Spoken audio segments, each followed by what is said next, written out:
Hello and welcome everybody. Thank you all so much for joining us today.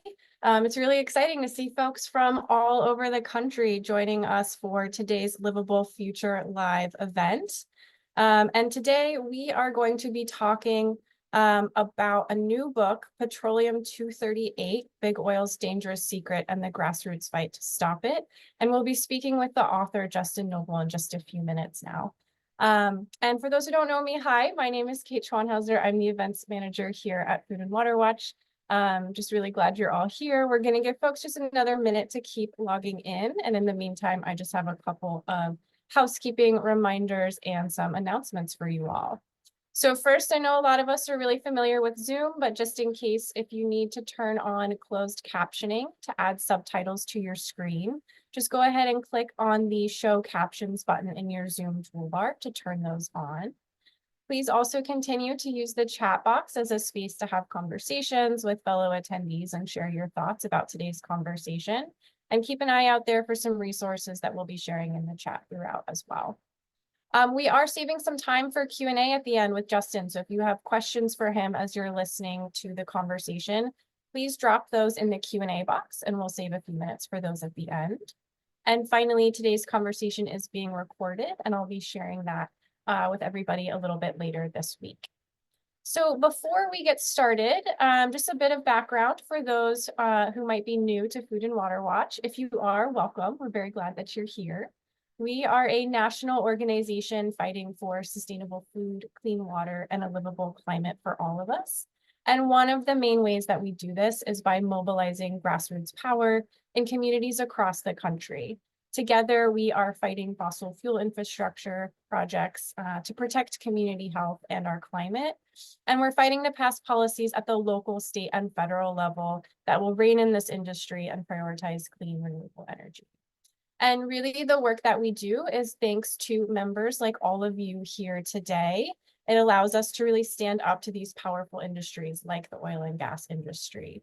Food and Water Watch doesn't take any corporate money, but that's exactly who we're up against in this fight. Some corporations with really deep pockets, but it's all of you who make that fight possible. So if you would like to become a member or make a gift today, all you need to do is click on the link in the chat or text the word gift to the number 23321.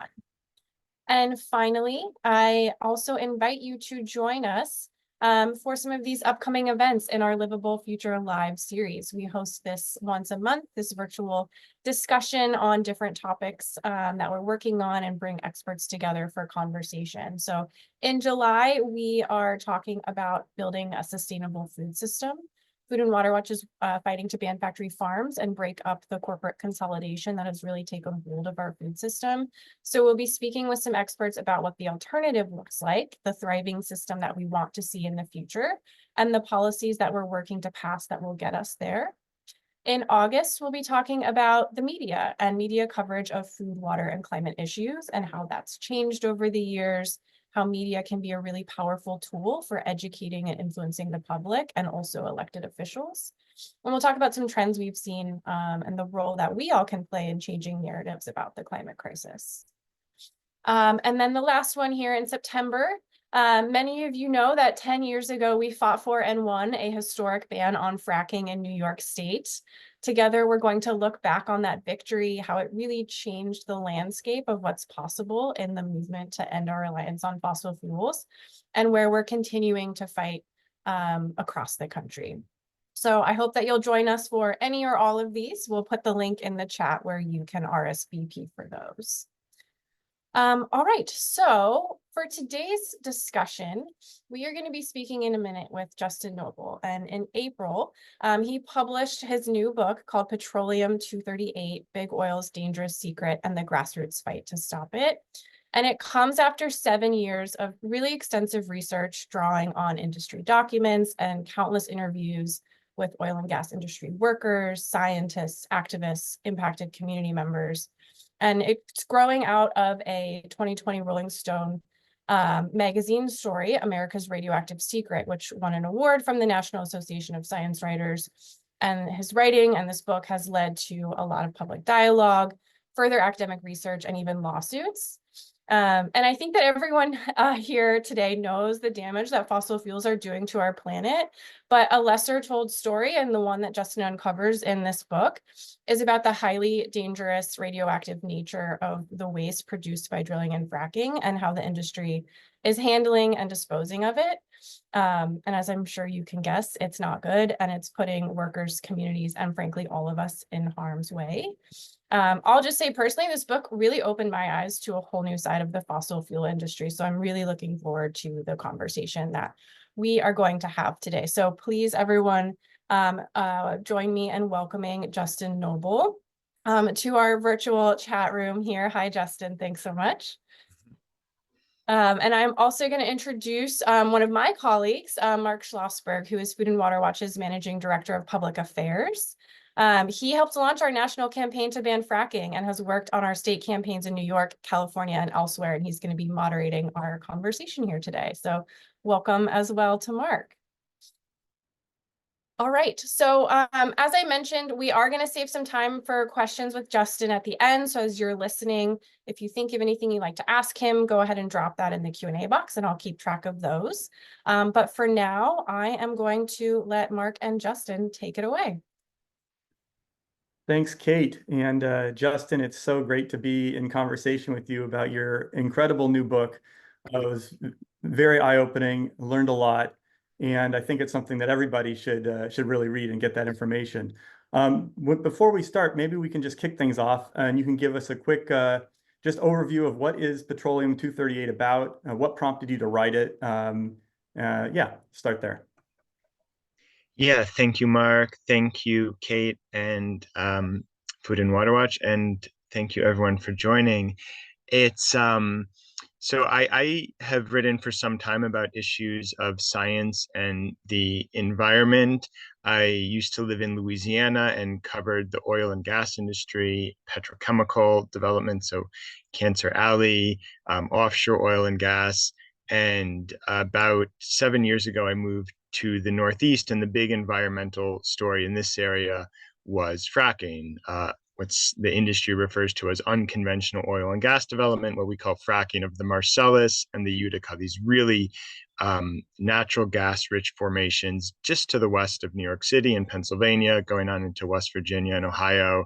And I didn't know much about this. And as a journalist, I always like to take a personal journey through an area and really experience things from the people who are experiencing them. And so I took this road trip, this tour I called Hitchhiking an Energy Rush, where I let activists and community members throughout West Virginia, Pennsylvania, and Ohio tour me around the area. I started in the spine of the Appalachian Mountains, where people were up in trees and on monopoles fighting the Mountain Valley Pipeline. That fight has continued.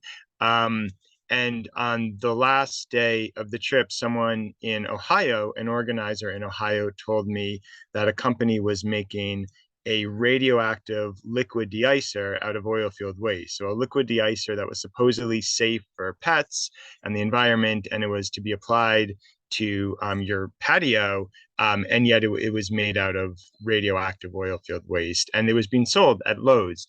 That was shocking and alarming, and researching that led to the Rolling Stone story, and eventually this book. That was true, by the way. That indeed was happening, and much, much, much worse, and much more was happening as well.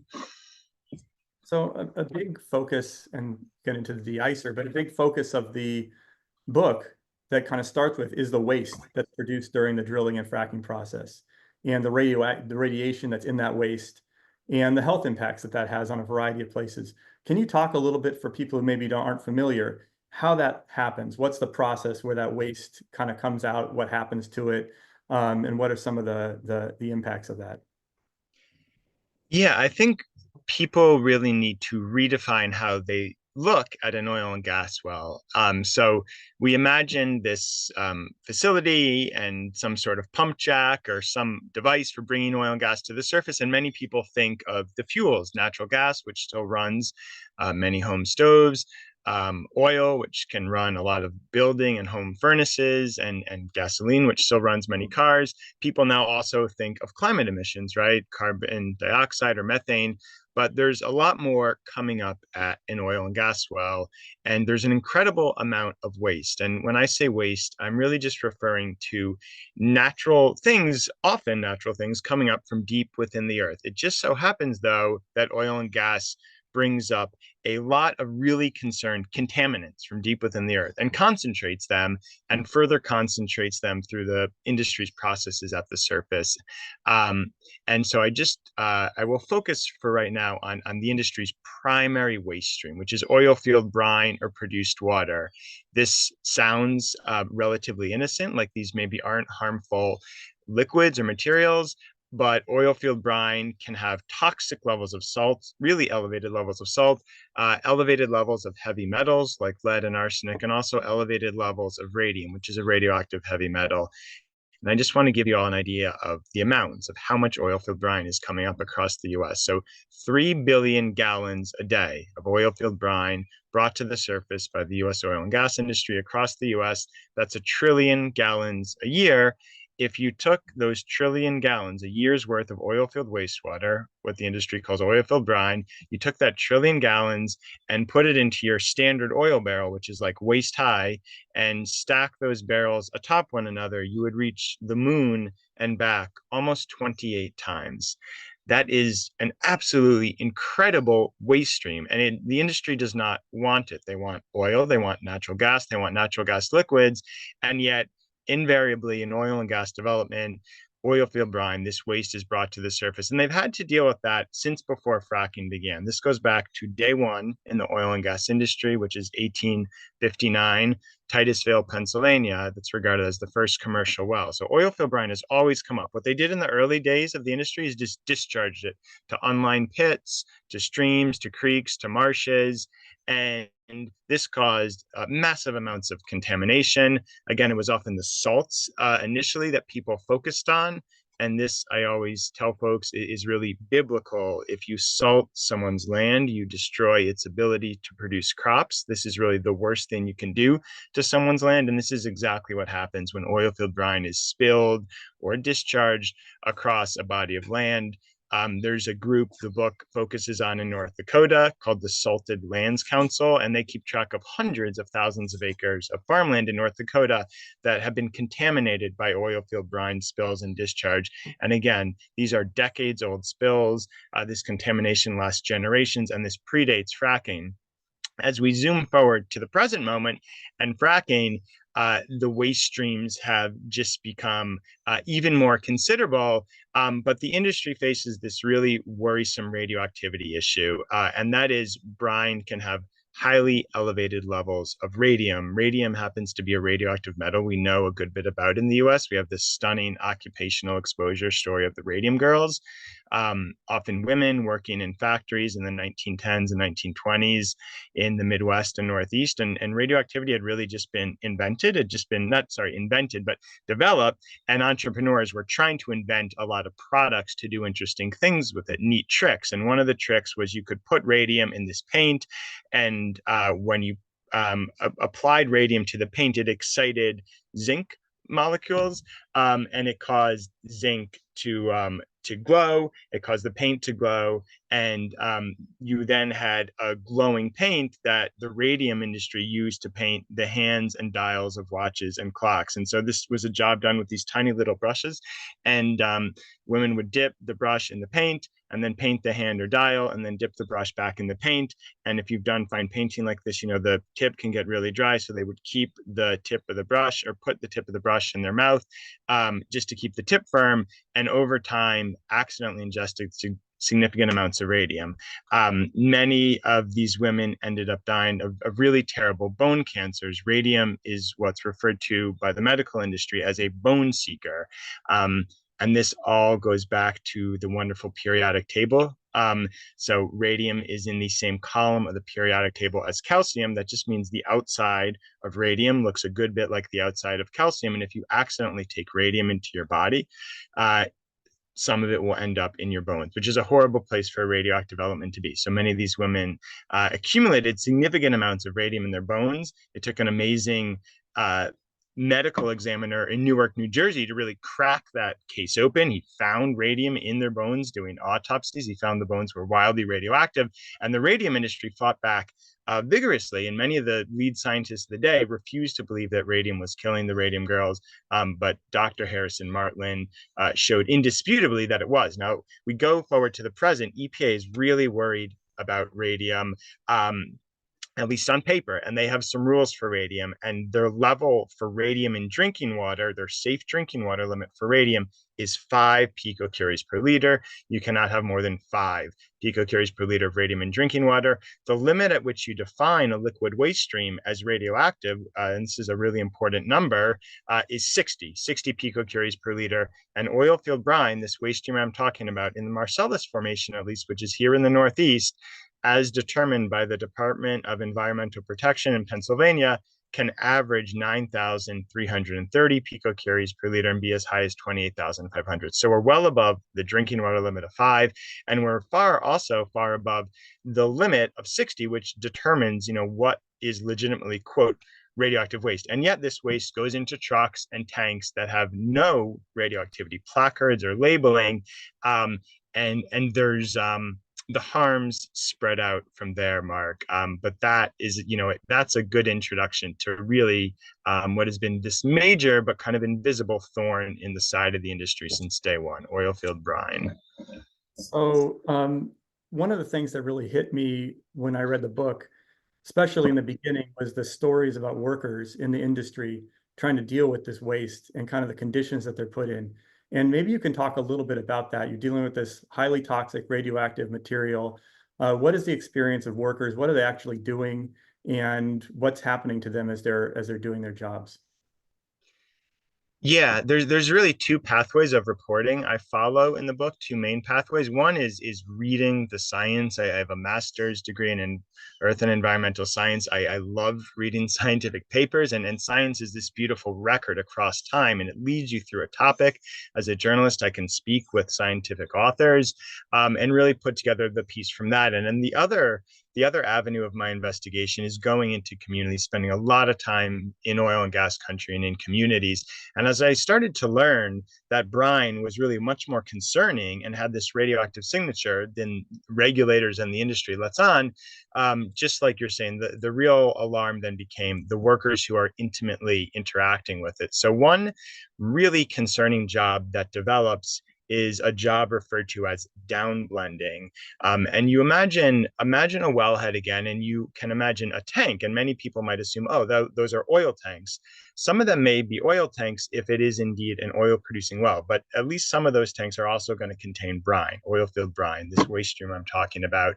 And brine, remember, has all these different elements, all these different heavy metals, radium, which is a radioactive heavy metal. And just imagine if you have like a cup of coffee and it's good coffee and you let it sit for some time, there's going to be a little bit of sludge or sediment that forms at the bottom. And so the same thing is happening in a brine tank or in a brine truck, which is hauling the brine back and forth on roads. There's going to be a sludge that forms on the bottom. And this is EPA's actual definition, actual term. They call it sludge. And on EPA's own webpage for radioactive oilfield waste, they define the levels in sludge, and the levels are extraordinary, tens to thousands of times above background. And the sludge can contain not just radium, but radioactive forms of lead and polonium, which is a very dangerous radioactive element. Now, this sludge is too radioactive to take to a local landfill. And industry yet wants to take it to a local landfill because that is much cheaper than taking the sludge to low-level radioactive waste disposal sites. There's only a handful in the country. They're all out west in dry areas. One of them is in the Utah desert, operated by a company called Energy Solutions. And so you can imagine going to Utah from West Virginia or Pennsylvania.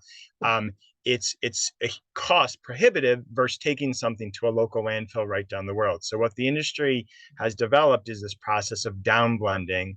They'll have human workers mix around this radioactive oil field sludge with less radioactive items like lime, coal ash, or ground up corn cobs.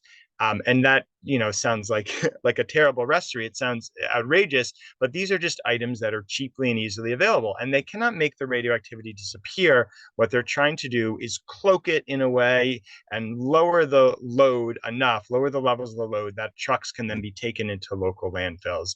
Now, many problems develop from that sloppy process, but the first is the workers, as I learned in my reporting, are not informed that there's radiation risk and are not protected at all. So they end up wearing what is the traditional work uniform known as FRs. These are just really kind of like jeans. And a flame resistant shirt, and they get covered in sludge. And we were able to test some of the clothing items and learn that the sludge can be wildly radioactive. It's there plastered right above their bodies. But more than that, in Ohio, I learned this really terrible scheme developed where the industry was relying on men who had just recently been released from prison to do this work. And they actually preyed on these men. And of course, this is a group of people in a really desperate situation. We want to help people like this re-enter society. And yet they were given jobs at these facilities without appropriate training, without appropriate protection. And it was their ignorance that actually was, one of the main reasons for hiring them. And they received very concerning exposures and were just put in terrible work circumstances. And this continues across Ohio, this practice of operating these facilities. And I can read, if you think it'd be helpful, there's a couple really powerful passages because the book covers a lot of ground, but the worker stories, I think, make up a really important part. So I'm just going to read a description of that work at a down blending facility from one of the worker sources in the book. And his name is Bill Torbett. And this sounds like dark, heavy stuff. And it is, but these workers are just, they're regular old people. And Bill has a really special, almost comical way of speaking about this concerning topic. So I'm reading from page 91 here. In November 2021, Bill Torbett began working at an Ohio oilfield waste treatment center located in an old steel mill on the Ohio River. It was in the town of Martin's Ferry and run by a company called Austin Master Services. Inside is a big warehouse-like space, and drivers who haul fracking waste across the Marcellus tell me when they have particularly sloppy and radioactive sludge, they take it here. Austin Master, I learn, is authorized by the state of Ohio to receive 120 million pounds of radioactive oil field waste a year. In a different world, one might expect a ship-shaped place operated by an appropriately trained and protected crew of workers. And now we cut to Bill's description. He says, that place was a hoot. I was working 3 to 11 p.m. So halfway through my shift, boom, it was on. 7 o'clock, the night shift guys would come on and one guy sold reefer. And the first thing we would do is we'd sit there and open up the door and smoke a big joint. Then we hang out and smoke a couple more. This is radioactive oil field waste they're dealing with. When I get the night shift is when I seen the bigger picture. It seemed like virtually every single operator, every guy I met was in some sort of rehab. I'm from the 70s. I'm just a pothead.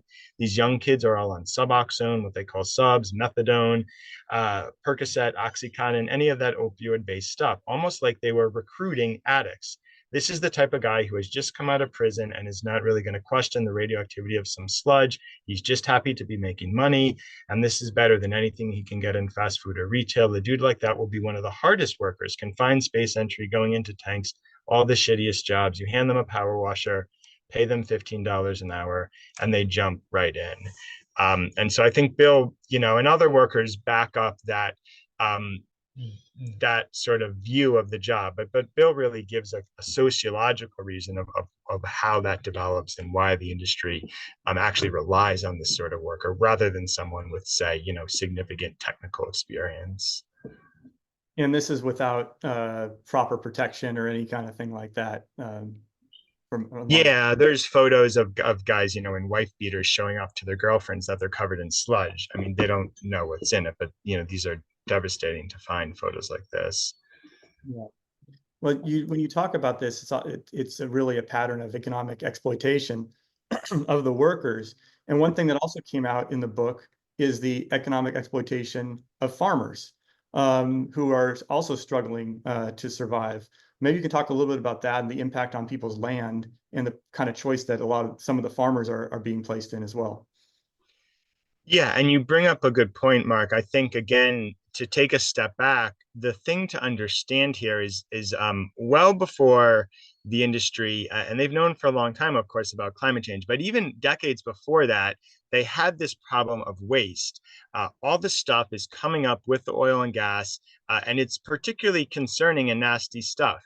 Now, right there, and through the early, decades and century, they had a decision of either trying to appropriately deal with it or just trying to get it out of the way as quickly as possible and move forward.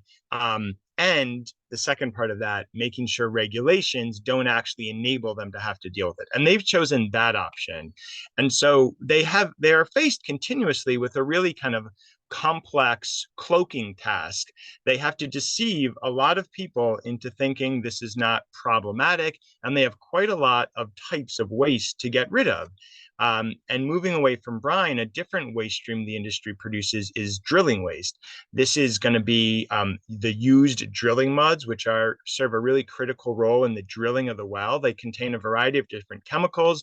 They also can contain some concerning things, naturally occurring things coming up from within the earth. And in some instances, drill cuttings, the crushed dirt and rock that's coming from the oil and gas bearing formation, can actually have a concerning radioactive signature. Now, in Oklahoma, they have perfected this process of spreading drilling waste onto cropland, onto farm fields. And they particularly like to use pasture land that cows will graze on, the same cows that are producing meat and milk and cheese products used around the country and across the world. Now, there is no scientific evidence to show that drilling waste is good for crops, is good for grassland, is good for cows. But in Oklahoma, people defend this practice, and even the people I spoke to a gentleman who they call it soil farming, who runs a soil farming company, and he really tried to tell me that wherever they spread drilling waste, the cows actually like that area better. Now, I also spoke with a number of really great environmental engineers in Oklahoma who completely discredit that sort of statement. But that is the belief, and this happens, and this is regulated by the Oklahoma Corporation Commission. And this, I think, speaks to where the industry is at today, which is that what is the best way to get rid of a concerning waste stream? It's to do this little trick of rebranding and actually call it something positive, a commercial product. And then it's no longer a waste, and you can actually even potentially make money off it and make people think that it's a good thing. And that goes back to the story of the radioactive liquid deicer I started with. It's the similar thing with drilling waste. And we see that now with treatment plants that are trying to set up and treat, and I use quotes there, treat oilfield brine and make products out of that or pull lithium out of that. This kind of goes back to one of the other themes of the book, which is cover up by the industry, attempts to rebrand and call what's really toxic waste something that's not. It kind of goes back to the 1970s when environmental regulations, laws were being passed, but then something happened where there was a loophole, an exemption put in for this toxic waste, championed by former vice presidential candidate Lloyd Bentsen. Maybe you could talk a little bit about how that happened, what that story was, and why is this not regulated the same way other things are? Yeah, so the 1960s were a time of environmental awakening for the United States. The air, the waterways were really getting so polluted that it was difficult to even interact with them, and a number of problems stemmed, and good science and journalism and good public policy, and people activated on that. And some of our best environmental laws came out of that era: the Clean Water Act, the Clean Air Act, and there was a regulation called the Resource Conservation and Recovery Act that came about in the 1970s, and this was intended to cover solid waste. We focused on air, we focused on water, and now Congress was going to focus on dealing with the nation's solid waste problem. And this was a problem because industrial waste was being dumped into streams and rivers. And so Resource Conservation and Recovery Act had a big problem early on, and that was not all waste is going to be treated the same. We have tons of solid waste. We have to determine what's the concerning waste and what is less concerning. And they chose this word hazardous. Some of the waste was going to be regarded and defined as hazardous. Other waste would be regarded and defined as non-hazardous. And so if you're an industry producing massive amounts of waste, such as the oil and gas, you have, science aside here, public health aside, you have a really major economic incentive to ensure that your waste ends up being labeled non-hazardous, because the costs are going to be truly prohibitive if it's all labeled hazardous. And that's exactly what the oil and gas industry was able to do. And there's a really powerful chapter in the book that lays out that fight. I actually was led to the person who wrote the exemption, which is amazing. And they spoke freely on the record of why they defend the exemption. And they think it was necessary to keep the U.S. oil and gas industry going and growing at this time. Remember, in the 1970s was the oil embargo. There were fuel lines, and there was this idea, especially amongst top policymakers, that the U.S. needed to harness its own oil and gas. And the environmental movement that I was just describing, that was really an impediment to this. So the exemption was a way of saying, we don't trust the EPA. And this is another important thing. In the 1970s, the EPA was new, and they were courageous and robust, and much more so than they are now. And so the exemption was a way to make sure that the EPA was not going to overly regulate oil field waste, and we're going to just define it as non-hazardous. And that exists to this day. That exemption continues to this day. Now, a couple really important ramifications from that exemption. So I'm talking about these oil field workers. They're working at these facilities, getting the sludge covered on them. We've been able to test the sludge at formal radiological analysis labs, and in some cases determine this the radioactivity is many, many times higher than various limits EPA does have for radioactivity in other settings. And it's right there above their bodies. They're breathing it in. And yet this is still non-hazardous waste by the letter of US law.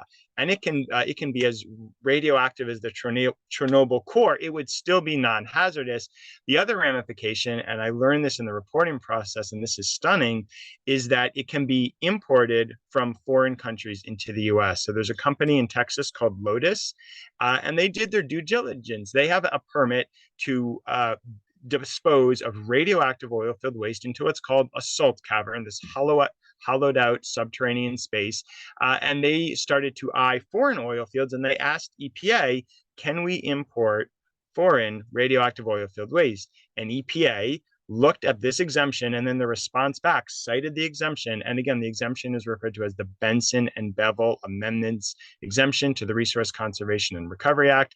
And EPA said, yes, oil field waste is non-hazardous, and you can import it. And this company did. The first load came in aboard a Singapore Airlines cargo jet.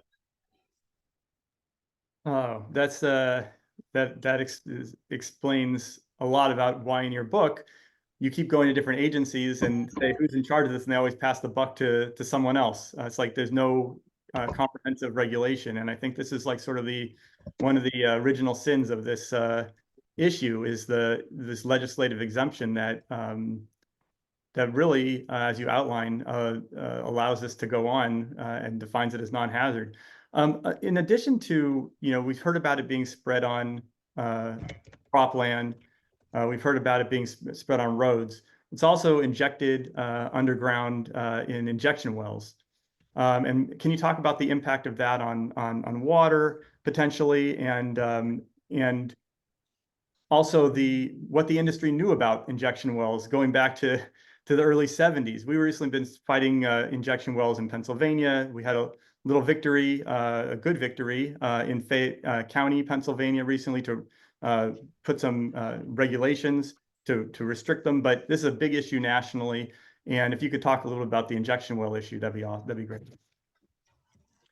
Yeah, so we go back to that image I laid out of 28 lines of barrels to the moon and back. That's how much oil field wastewater the country produces right now, oil field brine.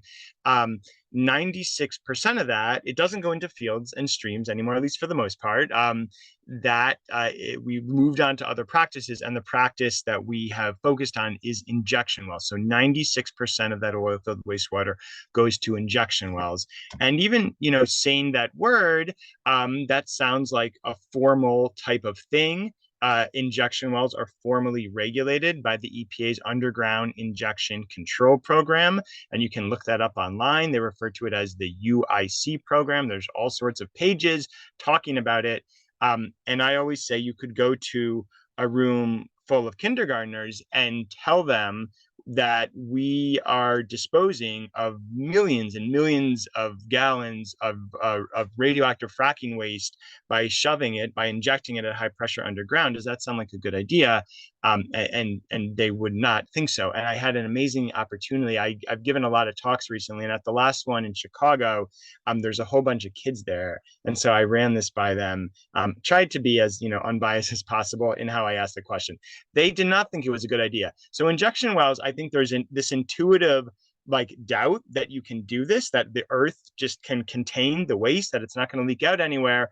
And regulators could never really answer my questions on this. And as you mentioned, over the course of the reporting in the book, I was led to really stunning documentation to show that there is no scientific merit behind this idea of injection wells and the process of injection. I'm just going to quickly read you a really a powerful part from the book that speaks to that. So remember, right now, EPA formally regulates injection wells. And here's from the book. In October 1970, David Dominick, commissioner of the Federal Water Quality Administration, which in 2 months would become part of the brand new EPA, warned that injection was a short-term fix to be used with caution and, quote, only until better methods of disposal are developed. When EPA laid out its proposed policy on injection wells in 1974, the agency echoed Dominick's concern, stating in an internal statement on the subject, EPA's policy considers waste disposal by deep well injection to be a temporary means of disposal. Should a more environmentally acceptable means become available, change to such technology would be required. And then I was led to this incredible 1971 conference between the American Association of Petroleum Geologists and the U.S. Geological Survey. The conference was on underground waste management, and I have the book right here. Ta-da! It's beautiful blue book with gold writing. And what they were talking about there was injection wells, underground waste management. So they met in Houston in 1971. And here's another top EPA official talking about injection wells. It is a technology of avoiding problems, not solving them in any real sense. We really do not know what happens to the waste down there. We just hope. So this is incredible. I mean, here's the top of EPA saying there isn't scientific merit to this. We're really worried about this. And yet we have, jumped head over heels down injection wells. We currently have 181,000 oil field wastewater injection wells in the US. That's 11 for every Starbucks. And yet we learn, and I learned in the reporting, that they are not grounded in science. And some other really great scientists who spoke at that 1971 conference laid out a prediction of harms, and we've seen exactly what they laid out, which is earthquakes, which is that the injection wells are going to leak.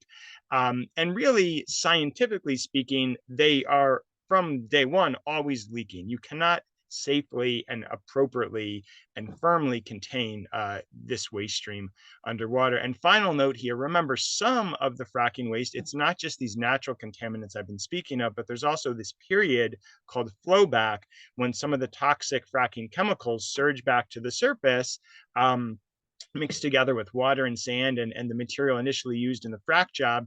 And these chemicals, remember, are designed to make rocks slippery and crack them open. So we're now putting that back down the earth. And people have no idea how that's going to interact. And yet there were predictions early on that earthquakes and things like that would be the result. So I think injection wells can be a very important place for communities to focus on, because there's now a lot of ammunition to show that, there's no basis for this type of facility. So Justin, in your book, you expose all these problems, lack of regulation, the impact this has on workers, on residents, farmers, our water, et cetera.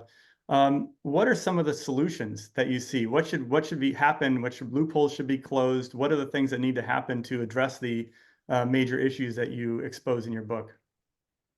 Yeah, that's the great question. So, one thing I quickly want to say is, at least not with current technology, a solution is, quote, treating oil field wastewater. There's been an article that's been making the rounds about pulling lithium from Marcellus fracking waste. Now, I have visited a number of facilities that have claimed that they could treat fracking waste. One in northern West Virginia, and it was there was a really savvy multinational firm behind this facility. They said they were going to treat the waste clean enough that they could make food grade quality salts. Maybe we'll even call it Taste of the Marcellus.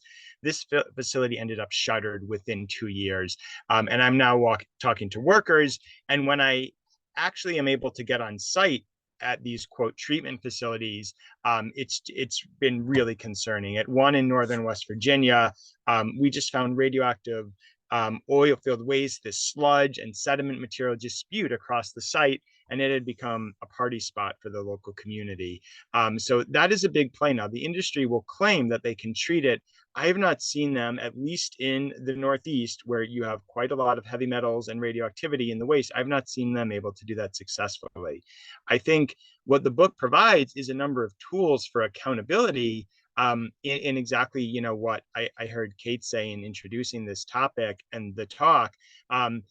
True accountability on this issue means they cannot just try and mix up radioactive oil field sludge with corn cobs by, using unprotected workers who just got out of prison so they could sloppily dump it in local landfills, meaning they have to deal with the waste in an appropriate way.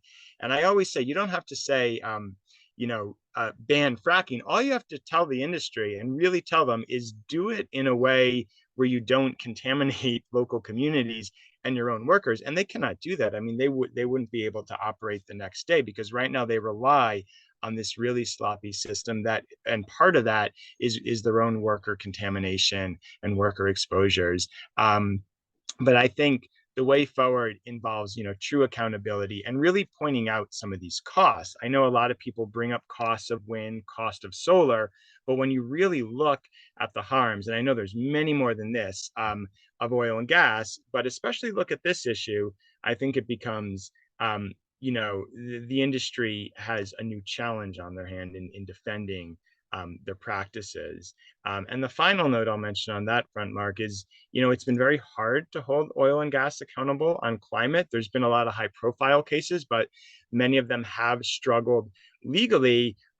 There's an incredible attorney whose story is laid out in chapter 1, Stuart Smith, who went up against Chevron, went up against ExxonMobil on the oil field radioactivity issue, and was successful time and again. He actually described Chevron to me as a cash machine.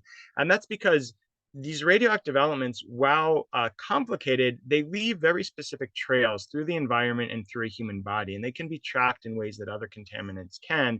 And when you have the right legal team and the right group of experts, working with that legal team, these cases have been dreadful for the industry. The evidence is indisputable, and they have lost. So I think it provides a new suite of legal tools to hold the industry accountable for as well. And there are some really exciting new attorneys who have entered this field.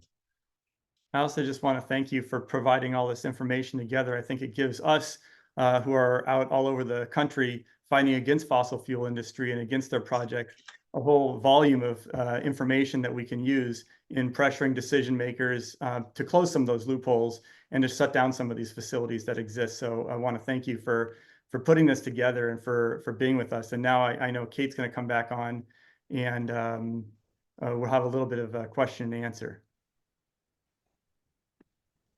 All right. Hi.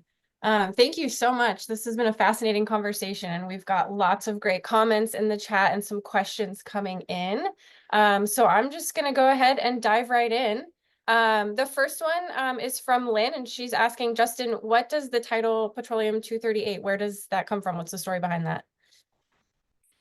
So one of the main radioactive elements of concern in oilfield waste is uranium-238, and the petroleum-238 is just riffing off of that. Awesome. Love that. The next question is from Anne, and this is referencing back to the conversation earlier about the worker exploitation. She's curious if anyone has notified OSHA regarding the worker treatment and their exposure to radioactive sludge and lack of protective equipment, and was there any follow-up? And just adding on from reading the book, one of the things that I noticed is that it seemed like every agency you reached out to kind of gave you this canned answer of not my jurisdiction. So I'm wondering if you could speak a little bit about that as well. Yeah, it's a great question. OSHA, more so than pretty much any other agency, has really tried hard to avoid any sort of accountability on this issue. So there's facilities where OSHA has received complaints. I know what's happening there, and people in the community know what's happening.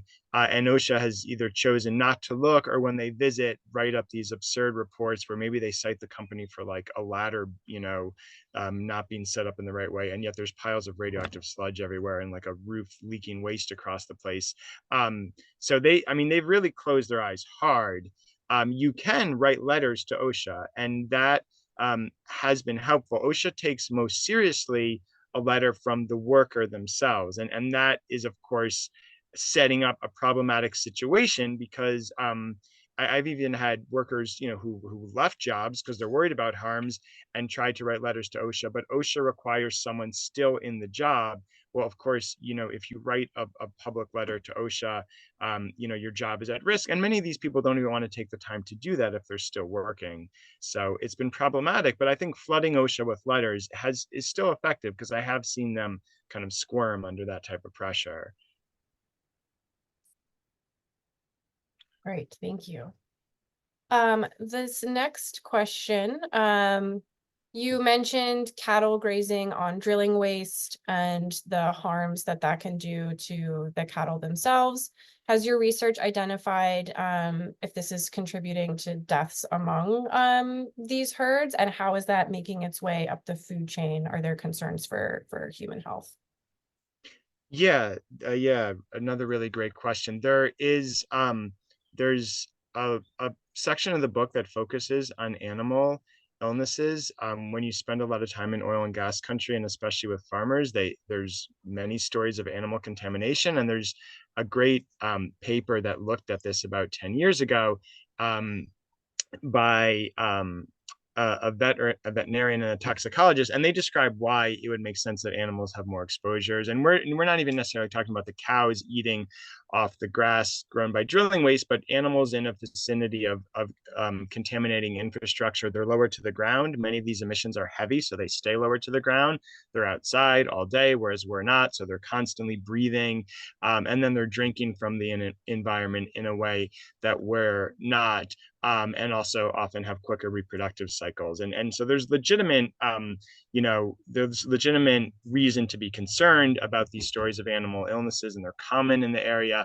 The question of following the cows that are eating off of the drilling waste applied land is excellent. No one has done that, as far as I'm aware. But what we have these important studies from different parts of Eastern Europe where people have looked at uranium mill waste left over, and as it blows about in the wind, piles of uranium mill waste, which can contain some of the same radioactive elements, uranium-238, which we just mentioned, also forms of radium, they've accumulated in farm fields. This has just been blown off piles, and people then have looked at the milk produced from those cows and found concerning levels of radioactivity. And this is called the meat milk chain, things going from the environment through cows and then through meat and milk into humans. That's a well-known pathway.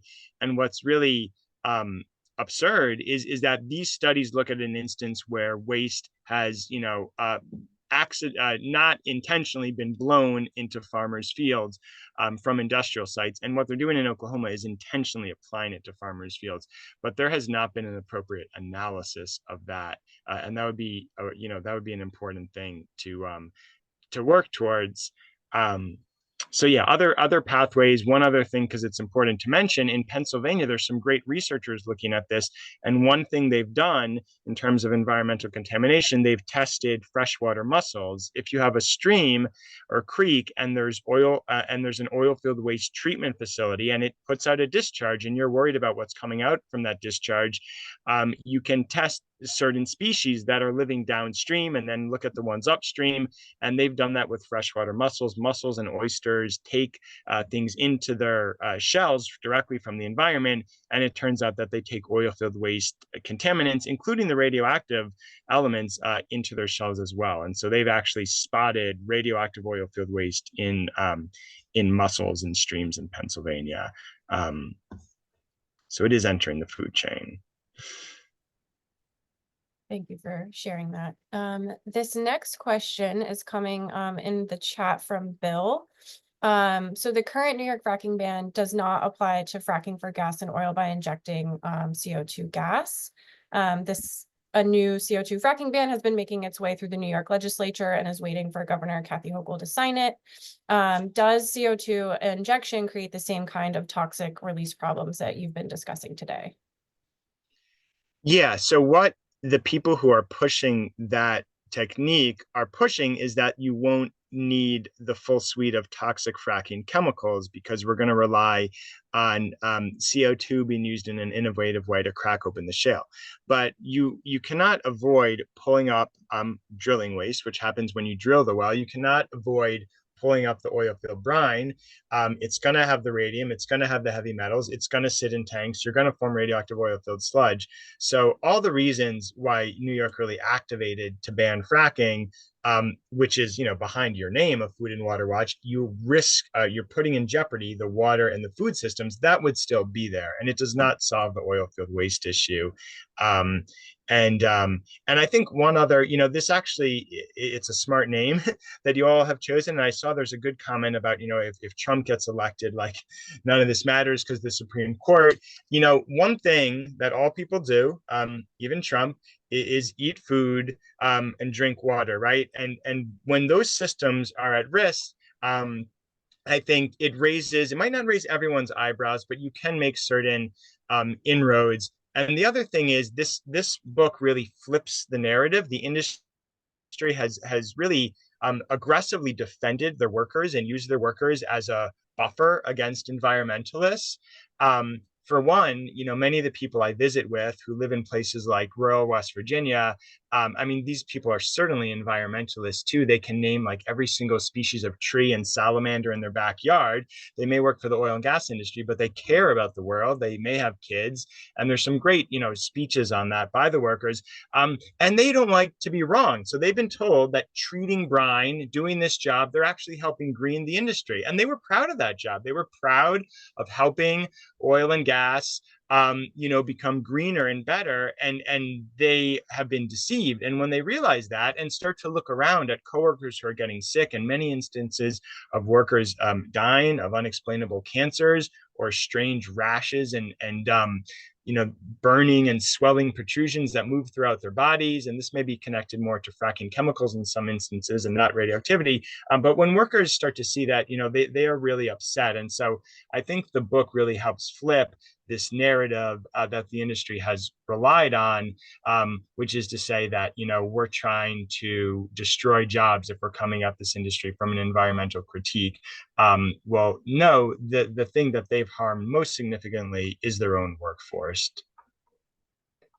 Yeah, I think that's such a great point that this is just a human issue across the board.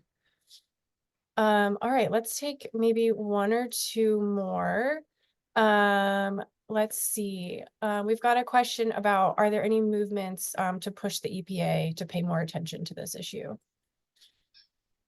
Yeah, there is this really wonderful blossoming of grassroots groups across the country. It's exciting to be speaking to a group like Food and Water Watch because you all have such big reach. And people have made inroads in a local way in certain states. And this is also an important note. A lot of conservative communities may still be very much for drilling, for oil and gas, They believe it can give their community good jobs, but they are not for injection wells. They are not for having a quote down blending facility, which is happening in a shadowy way in some random building down the street from the high school. And so they are really not for oil field waste. And I think there's been some interest in unions of very conservative people working with environmental groups in some areas to try and hold the industry accountable. I think it really, will take a national movement to get the EPA to move on this issue. And part of the reason, why I wrote the book and I'm going around with it and really trying to be energetic and getting it to as many people as possible. So I don't think the EPA has been tripped into that just yet. But hopefully that is coming. There's certainly enough information and documentation now to show that there's real harms. Awesome, thank you. We are coming up to the top of the hour here, and I do want to share a couple of resources with folks before we go. But Justin, I just want to ask if there's any final parting thoughts that you would like to share with the group here today. Yeah. No, I'm reading the comments, and I think this is an important thing. This kind of attitude to give up because of the people's level of intelligence has been reduced, and our officials barely have capacity to do simple things, let alone tackle something like this. I gave the book to a nephew of mine who I love him, but he at one point listened to Alex Jones and can be super conservative in his views. And I was totally surprised when he read it in like 2 days and said that he absolutely loved it. And I realized that it was the kind of conspiracy nature of the book that he loved, that something was hidden from us, which is certainly the case here. And so I think, and I've also gotten a lot of interest from talk radio, conservative talk radio. So I certainly don't think a candidate like Donald Trump is going to solve this problem. But there has been interest from some pretty conservative people who really see this as an impingement on rights in a variety of different ways. It might be different way than a progressive person would come at it. So I do think, as long as people have some level of sanity, it can be an issue that really cuts across lines. Thank you so much for sharing that. And I just want to thank you so much for taking your time to be with us here today.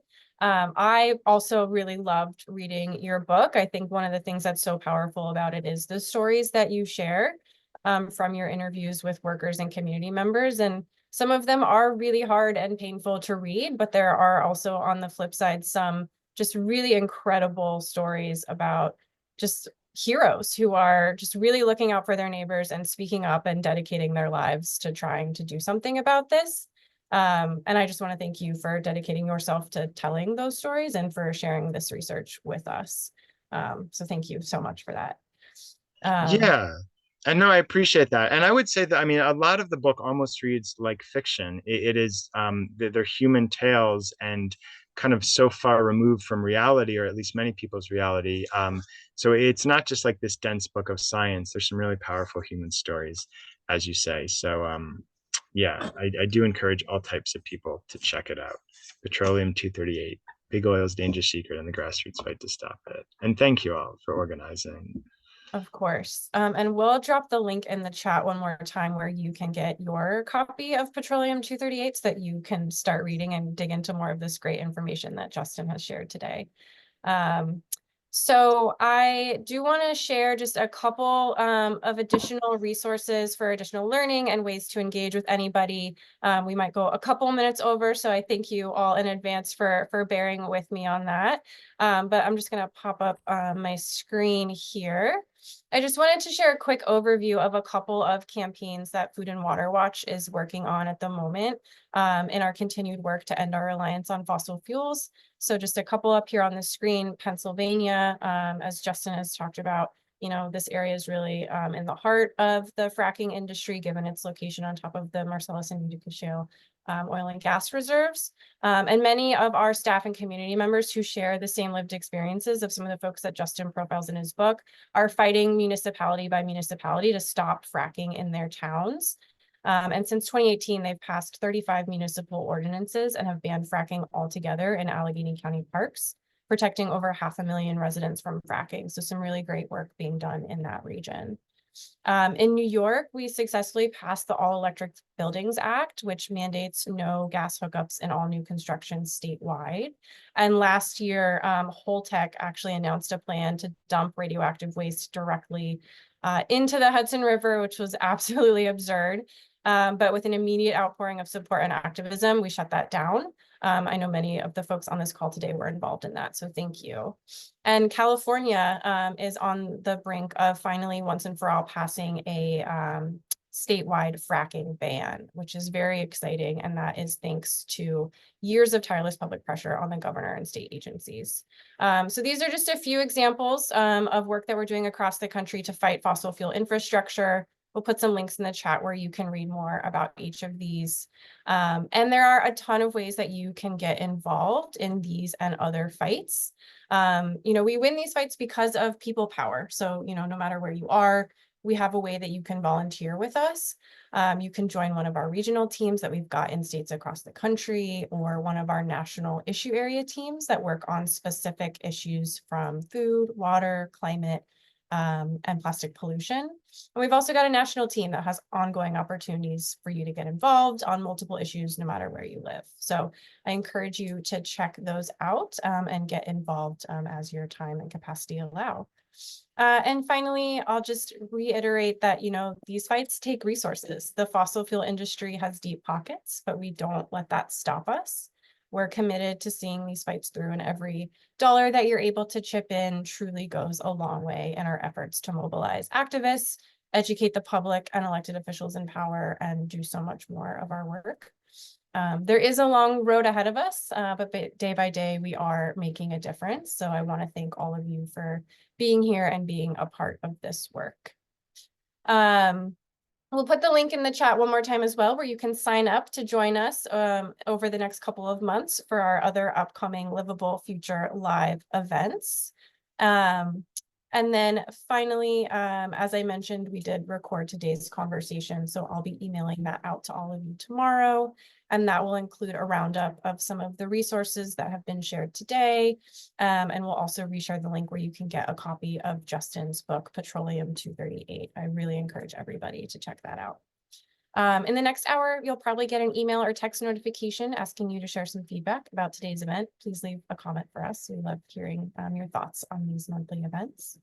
And that's all. So thank you all so much for joining us today. I hope that you all have a wonderful afternoon, and I hope to see you next time. Bye, everyone.